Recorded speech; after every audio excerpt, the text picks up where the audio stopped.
Ever wonder how you check an oil on an airplane? Well, you open up these two, at least on the Piper Archer, lift up this hood, voila, you're in the engine compartment.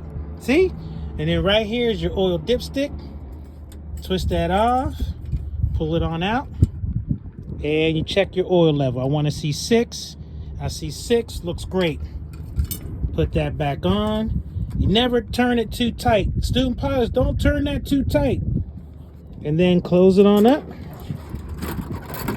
And put that under there. Turn that like so.